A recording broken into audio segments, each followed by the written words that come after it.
법정 복도, 형광등 불빛이 차갑습니다. 저는 낡은 일기장을 가슴에 안고 판결을 기다리고 있어요. 복도 저편에 시누이 2명이 서 있습니다. 저를 노려보며 수군거리고 있죠. 남편은 그들 옆에 서 있습니다. 제 편이 아닌 그들 편에. 10년 전만 해도 상상도 못했어요. 제가 이 가족의 적이 될 줄은. 모든 건 시어머니가 돌아가신 후 시작됐습니다. 아니, 정확히는 유언장이 공개된 그날부터. 지금부터 저의 이야기를 시작해 볼게요. 결혼 첫해 설날, 시댁에 차례상을 차리러 갔을 때 시어머니가 부엌으로 들어오셨어요. 며느리, 고생 많다. 아니에요, 어머니. 당연한 일인걸요. 시어머니는 제 손을 잡으셨습니다. 우리 딸들은 평소에 잘 오지도 않고 일손도 도와주지도 않는데 며느리가 제일 낫구나. 그때 큰 시누이가 거실에서 소리쳤어요. 엄마, 세배돈은 얼마 주실 거예요? 작은 시누이도 거들었죠. 저도 애들 학원비 좀 보태주세요. 엄마가 예금 많잖아요. 시어머니의 얼굴이 굳었습니다. 그래, 알았다. 그날 저는 느꼈어요. 시누이들은 어머니를 돈으로만 본다는 걸. 그 후로 저는 일주일에 한 번씩 시어머니 댁에 들렀습니다. 며느리, 왔니? 차 한잔 하자. 우리는 식탁에 마주 앉아 녹차를 마시며 이야기를 나눴어요. 요즘 직장 생활은 어때? 힘들긴 한데요. 괜찮아요. 남편은 잘해줘. 네, 어머니. 걱정 마세요. 어머니는 제 손을 쓰다듬으셨습니다. 그 따뜻한 손길이 마치 엄마의 손길 같았어요. 저는 엄마가 어릴 적 돌아가셔서 시어머님의 따뜻함이 너무 좋았어요. 며느리, 우리 딸들은 말이야. 엄마 얼굴 보러 오는 게 아니라 돈 받으러 오는 것 같아. 어머니, 아니야, 사실이야. 작년에 큰애가 사업자금 달라고 했어. 2천만 원 줬는데 그 후로 석 달째 연락이 없어. 어머니의 목소리에 서운함이 묻어났습니다. 어느 토요일, 제가 시댁에 있을 때 작은 시누이가 왔어요. 엄마, 나 왔어요? 작은 딸 왔구나. 엄마, 그게 애 학원비가 좀 빡빡해서 100만 원만 빌려주실 수 있어요? 지난달에도 줬잖니? 그거야 뭐 생활비로 다 나갔죠? 엄마, 이번만요? 시어머니는 한숨을 쉬며 지갑을 꺼내셨어요. 작은 시누이는 돈을 받자마자 저를 힐끗 보더니 말했죠. 올케 왔어? 엄마 뭐 얻어먹으러? 아니에요. 그냥 인사드리러. 에이, 며느리가 공짜로 오겠어? 우리 엄마 예금 많은 거 알고 오는 거지. 제 얼굴이 화끈거렸습니다. 시어머니가 딸을 나무랐어요. 야, 며느리한테 왜 그래? 농담이에요, 농담. 작은 시누이는 웃으며 나갔습니다. 시어머니가 제게 말씀하셨어요. 며느리, 신경 쓰지 마라.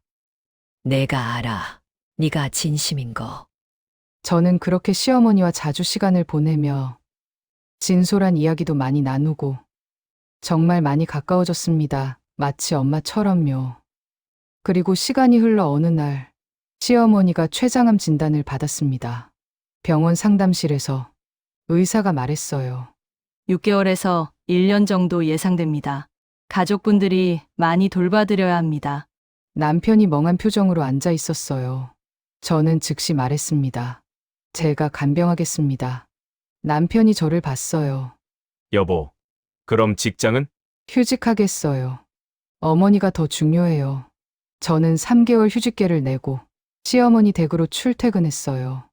아침마다 죽을 끓이고 약 시간을 체크하고 병원 치료 스케줄을 관리했죠. 어머니는 제 손을 꼭 잡으셨습니다. 며느리, 미안하다. 내 인생을 이렇게 쓰게 했어. 무슨 말씀이세요? 저는 괜찮아요. 우리 딸들은 한 번도 안 왔어. 큰 딸은 아이들 봐야 해서. 작은 딸은 직장 일이 바빴어. 둘 다 오지 않았습니다.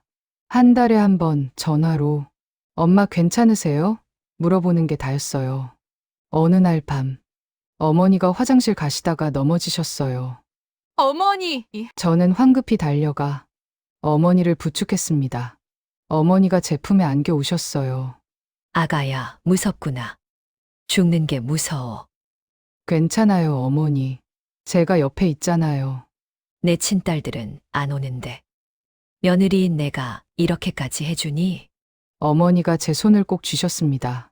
며느리, 고맙다. 정말 고맙다. 그날 밤, 저는 어머니 침대 옆에서 밤을 새웠어요. 어머니 상태가 위독해지자 갑자기 시누이들이 나타났습니다. 엄마, 괜찮으세요? 큰 시누이가 호들갑을 떨었어요. 왜 진작 연락 안 했어요? 작은 시누이가 저를 쏘아봤습니다. 저는 차분히 말했어요. 한 달 전에 연락드렸는데 두 분 다 바쁘다고 하셨잖아요. 그래도 이렇게 위독한데 옳게는 며느리면서 왜 강하게 안 말했어요? 저는 말문이 막혔습니다. 시어머니가 약한 목소리로 말씀하셨어요. 너희들, 이제 왔어. 며느리 탓하지 마라. 그렇게 시누이들을 돌려보내고 어머니가 저를 부르셨어요. 아가야, 이리로 와봐. 어머니는 서랍에서 공책을 꺼내셨습니다. 이거 내 일기야. 너 줄게. 어머니, 왜요? 나중에 필요할 거야. 잘 간직해라. 그때는 무슨 뜻인지 몰랐어요. 어머니가 제 손을 잡으셨습니다. 아가야, 미안하다. 너한테 짐을 주게 됐어. 무슨 짐이요? 곧 알게 될 거야. 어머니의 눈에 눈물이 고였습니다. 시어머니가 돌아가셨습니다. 장례식장. 문상객들이 오가고 저는 상복을 입고 절을 받았어요. 시누이들도 상복을 입고 있었지만 표정은 건조했습니다. 오히려 서로 속삭이며 뭔가를 계산하고 있었죠. 아파트 시세가 얼마더라? 예금은 얼마나 있대? 저는 그 소리가 듣기 싫어 밖으로 나왔어요. 장례 3일장이 끝나고 변호사 사무실에 모였습니다.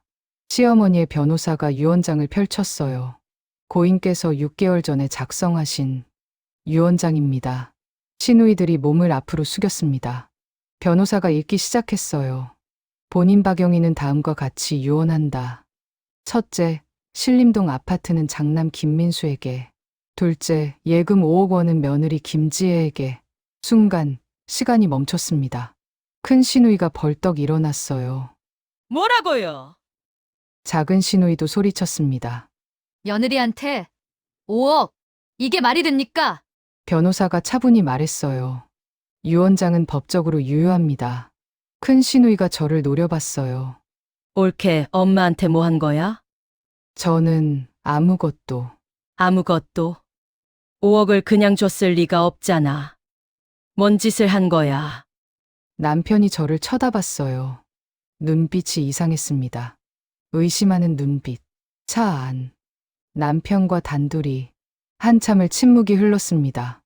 남편이 입을 열었어요. 여보. 응? 진짜 몰랐어. 유언장에. 당연히 몰랐지. 나도 깜짝 놀랐어. 엄마가 왜 그렇게 하셨을까? 내가 어떻게 알아. 어머니 뜻이셨겠지. 남편이 한숨을 쉬었습니다. 누나들이 진짜 화났어. 여보, 그 돈 포기할 수 없을까? 뭐? 가족이 이렇게 싸우는 거 보기 싫어. 그냥 포기하면 다들 괜찮아질 것 같아. 저는 남편을 빤히 봤습니다. 당신, 나 의심하는 거야? 의심하는 게 아니라 그냥 가족 화합을 위해서. 가족 화합? 저는 웃음이 나왔어요. 10년 동안 나 혼자 어머니 돌봤을 때는 가족 화합 생각 안 했으면서 남편이 입을 다물었습니다. 며칠 후 남편이 시댁에 다녀왔어요. 가족회의했어. 무슨? 누나들이랑 여보 없이. 제 가슴이 철렁했습니다. 그래서? 누나들이 유언장 무효 소수 걸겠대. 무슨 근거로? 엄마가 정신 온전하지 않을 때 유언장 쓰셨다고. 여보가 조종했다고. 말도 안 돼. 어머니는 정신 멀쩡하셨어. 남편이 고개를 숙였어요. 나도 그렇게 말했는데 누나들이 안 믿어. 당신은 어떻게 생각하는데? 남편이 한참을 망설이다 말했습니다. 잘 모르겠어. 그 순간 알았어요. 남편도 저를 의심하고 있다는 걸. 다음 날 새벽, 큰 시누이한테서 전화가 왔어요. 옳게. 이 시간에 웬일이세요? 어머니 유산건 말이야. 그래서요? 포기해. 왜 제가요? 당연하잖아. 며느리 주제의 시어머니 재산을 받는 게 말이 돼. 어머니께서 주신 건데요. 엄마가 정신 이상했으니까 올케가 세뇌한 거잖아. 저는 그런 적 없어요. 좋아. 그럼 법정에서 보자. 우리 증거 다 있어. 올케가 엄마 마지막 몇 달 동안 혼자 독점했다는 증거. 독점이요? 새언니들이 안 온 거잖아요. 뭐, 지금 우리 탓해? 어휴, 진짜. 전화가 끊겼습니다. 저는 그대로 주저앉았어요. 등기우편이 왔습니다. 유언무효 확인 소송. 원고 김민수 남편, 김영희 큰 시누이, 김수정 작은 시누이, 피고 김지혜죠. 남편이 원고에 이름을 올렸습니다. 손이 떨렸어요. 남편이 퇴근했을 때 물었습니다. 이게 뭐야? 미안해. 미안하긴 뭐가 미안해. 당신, 나한테 소송 걸었잖아. 누나들이 내 이름 안 넣으면 가족에서 빼버리겠대. 그래서 나를 버린 거야? 남편이 대답하지 못했어요. 저는 웃음이 나왔습니다. 10년이야, 10년. 우리 결혼한 지 10년인데 당신 가족 편이 더 중요해? 여보, 이해해줘. 나도 어쩔 수 없어. 어쩔 수 없다고? 저는 소송장을 남편 얼굴에 던졌어요. 좋아. 법정에서 보자. 그날 밤, 저는 남편과 다른 방에서 잤습니다. 다음 날, 저는 변호사 사무실을 찾아갔어요. 상황이 좋지 않습니다. 어떤 점이요? 상대 측이 여러 증인을 세울 것 같습니다. 고인이 마지막 몇 달간 정신이 온전하지 않았다고 주장할 거예요. 하지만 의료 기록을 보면 의료 기록만으로는 부족합니다. 환자가 일상적 대화를 할 수 있어도 유언 능력이 없었다고 주장할 수 있거든요. 그럼 어떻게 해야 하죠? 증거가 필요합니다. 고인이 명확한 정신으로 유언장을 작성했다는 증거. 저는 가방에서 일기장을 꺼냈습니다. 이게 도움이 될까요? 변호사가 일기장을 펼쳐봤어요. 눈이 커졌습니다.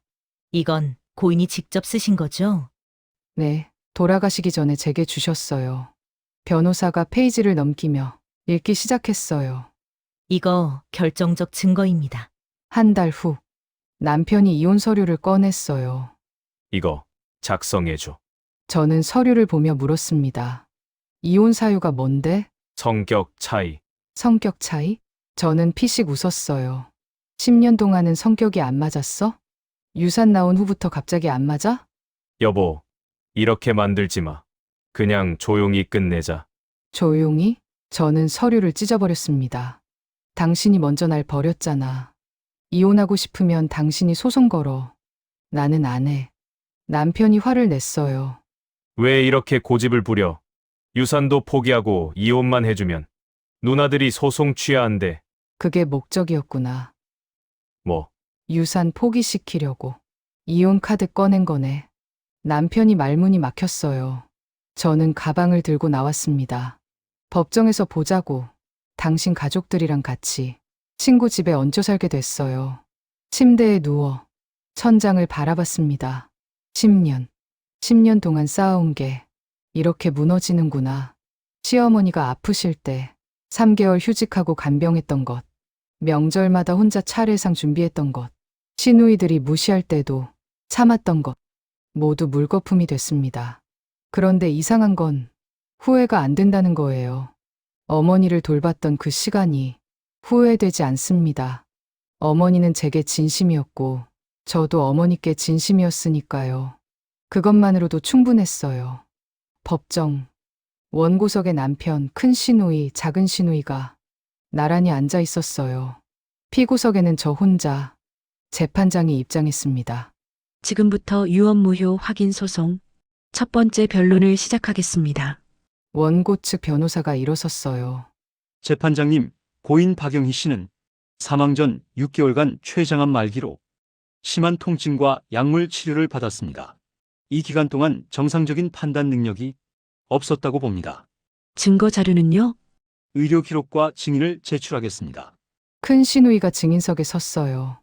증인, 고인과의 관계는 친딸입니다. 고인의 마지막 6개월 어떤 상태였습니까? 엄마는 거의 정신이 없으셨어요. 약 때문에 자꾸 헛소리 하시고 사람을 못 알아보시기도 했고 저는 깜짝 놀랐어요.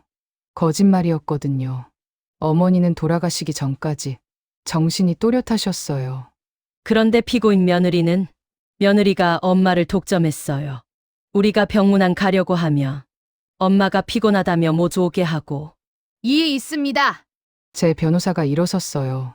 증인이 병문안을 시도한 기록이 있습니까? 큰 시누이가 말을 더듬었어요. 그게 전화로 통화 기록 제출 가능합니까? 큰 시누이가 입을 다물었습니다. 다음은 어머니 담당이가 증인으로 섰어요. 의사 선생님, 고인의 정신 상태는 어땠습니까? 환자분은 사망 2주 전까지도 정신이 명료하셨습니다. 대화도 정상적으로 하셨고 자기 의사 표현도 명확하셨어요. 원고 측 변호사가 물었어요.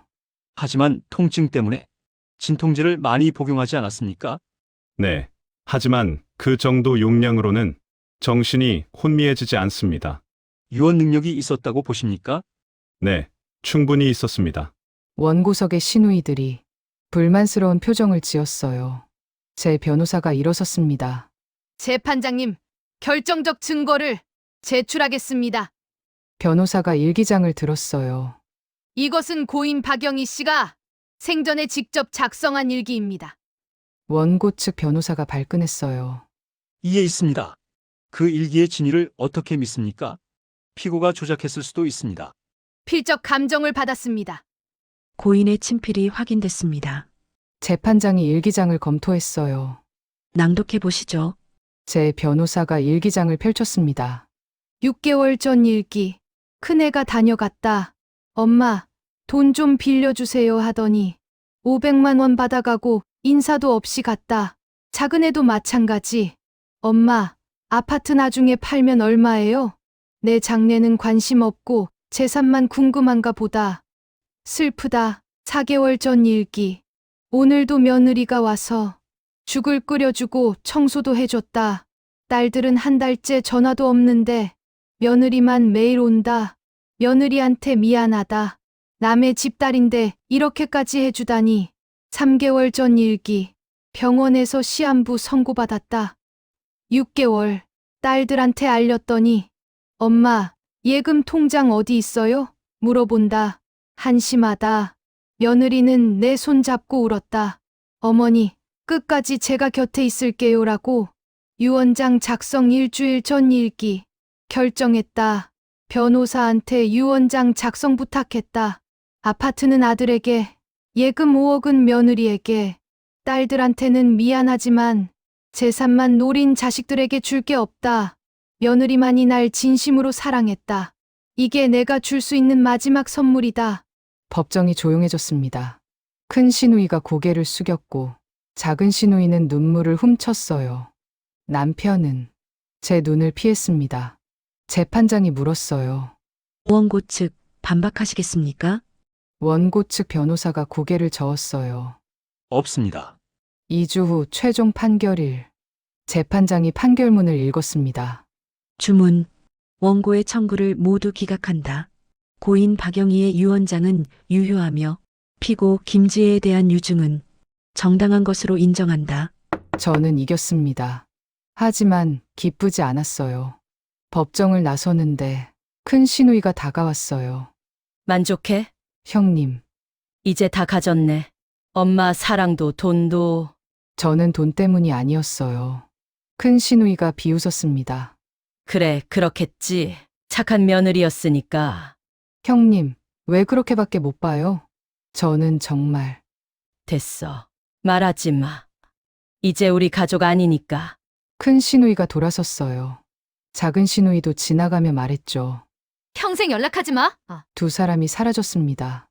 남편이 다가왔어요. 축하해. 고마워. 우리 이제 어떻게 하지? 당신 맘대로 해. 뭐, 이혼하고 싶으면 해. 나는 상관없어. 남편이 할 말을 잃었어요. 미안해. 뭐가? 내가 너 편이 아니었던 거 알아. 정말 미안해. 저는 웃었습니다. 사과는 됐어. 이제 각자 길 가자. 남편이 고개를 숙였어요. 그래, 그러자. 그렇게 10년 결혼이 끝났습니다. 2억으로 작은 아파트를 샀어요. 방 2개짜리. 햇빛이 잘 드는 곳. 거실에 어머니 영정을 모셨습니다. 어머니, 이사 왔어요. 영정 속 어머니가 웃고 계세요. 제가 이겼어요. 어머니 뜻대로 됐어요. 하지만 가슴 한편이 텅 빕니다. 이긴 것 같은데 진 것 같아요. 명절이 왔어요. 예전 같으면 시댁에 가서 차례상을 차렸을 텐데 이젠 혼자입니다. 핸드폰을 봤어요. 아무 연락이 없습니다. 남편도 시누이들도 시댁 식구 누구도 연락하지 않았어요. 저는 어머니 영정 앞에 작은 차례상을 차렸습니다. 어머니 차례 지내요. 혼자지만 괜찮아요. 절을 올렸습니다. 눈물이 났어요. 친구가 놀러 왔어요. 지혜야, 요즘 어때? 괜찮아. 정말 응. 친구가 제 손을 잡았어요. 힘들지? 응, 조금. 후회돼? 아니, 정말 응, 진짜 안 후회해. 어머님 돌봤던 거? 응, 그건 정말 후회 안 해. 어머니는 날 사랑했고, 나도 어머니를 사랑했어. 엄마가 없는 내게 엄마처럼 대해주신 분이야. 그럼 뭐가 힘들어? 외로워. 눈물이 났습니다. 가족이 다 사라졌어. 10년을 함께했던 사람들이 하루아침에 없어졌어. 친구가 안아줬어요. 그래도 넌 옳은 일 했어. 맞아? 그래. 넌 최선을 다했어. 1년 후, 저는 작은 카페를 열었어요. 어머니가 좋아하시던 녹차를 판매하는 카페. 영인의 차라고 이름 지었습니다. 손님이 들어왔어요. 어서 오세요. 여기 녹차 유명하다면서요? 네, 한번 드셔보세요. 손님이 차를 마시고 웃었어요. 정말 맛있네요. 감사합니다. 제 얼굴에도 웃음이 번졌어요. 어느 날 카페 문이 열렸어요. 작은 시누이였습니다. 작은 형님? 작은 시누이가 당황했어요. 응. 앉으세요. 아니, 난 차 한잔 하세요. 작은 시누이가 주저하다 앉았어요. 저는 녹차를 내왔습니다. 어머니가 좋아하시던 차예요. 작은 시누이가 차를 마셨어요. 옳게. 네? 미안해. 진짜 미안해. 그때 우리가 너무했어. 눈물이 났습니다. 작은 시누이도 저도 괜찮아요. 아니야, 괜찮지 않아. 우린 엄마를 돈으로만 봤어. 옳게만 진짜로 사랑했는데 작은 형님이 울었어요. 엄마 일기 읽고 나서 너무 부끄러웠어. 그래서 옳게한테 연락도 못했어. 저는 작은 형님의 손을 잡았어요. 이제라도 괜찮아요. 작은 형님, 어머니가 보고 계실 거예요. 우리 화해하는 거. 그날 우리는 오래 이야기했습니다. 어머니 기일. 저는 묘지에 갔어요. 어머니 묘 앞에 꽃을 놓고 절을 올렸습니다.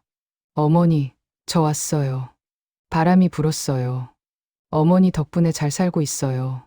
카페도 잘 되고 작은 시누이랑도 화해했어요. 무덤은 조용했습니다. 어머니, 고마워요. 저를 사랑해 주셔서. 저도 어머니 사랑했어요. 눈물이 났어요. 그게 가장 소중한 유산이었어요. 돈이 아니라 사랑. 법정에서 이긴 날, 저는 모든 걸 잃었다고 생각했어요. 가족도, 남편도, 관계도. 하지만 시간이 지나고 보니 제가 얻은 게 더 많았습니다. 어머니와의 진짜 사랑. 그 사랑은 누구도 빼앗을 수 없고 법정도 판결할 수 없는 것이었죠. 사람들은 물어봅니다. 후회되지 않아요? 그렇게 고생만 하고 욕만 먹었는데? 저는 대답합니다. 아니요. 저는 사랑했고 사랑받았어요. 그것만으로 충분합니다. 지금 저는 혼자지만 외롭지 않습니다. 어머니가 남겨주신 사랑이 여전히 제 곁에 있으니까요. 그리고 그 사랑으로 다시 시작할 수 있으니까요.